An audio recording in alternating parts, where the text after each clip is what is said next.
শাহরুখ খানের ফ্যান শুধু ইন্ডিয়ায় সীমাবদ্ধ নয়, সারা পৃথিবী জুড়ে ছড়ানো। চলুন দেখা যাক তার বাংলাদেশি ফ্যানদের কিছু পাগলামি।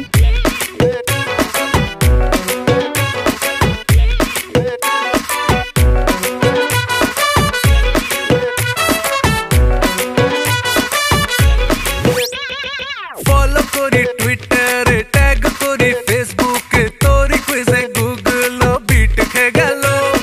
মিররে তুই ভাসিস যে, স্বপ্নতে তুই আসিস যে, তোর ম্যাডনেস আমাকে এডিট করে দিল।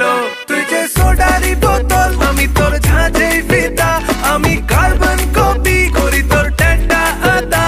আমার দিলের মোবাইলে যে তুই আনলিমিটেড প্ল্যান হো গয়া। আমি তোর হায় রে ব্যাপক হয়ে রে ব্যাপক ফ্যান হো গয়া। আমি তোর হায় রে ব্যাপক হয়ে রে ব্যাপক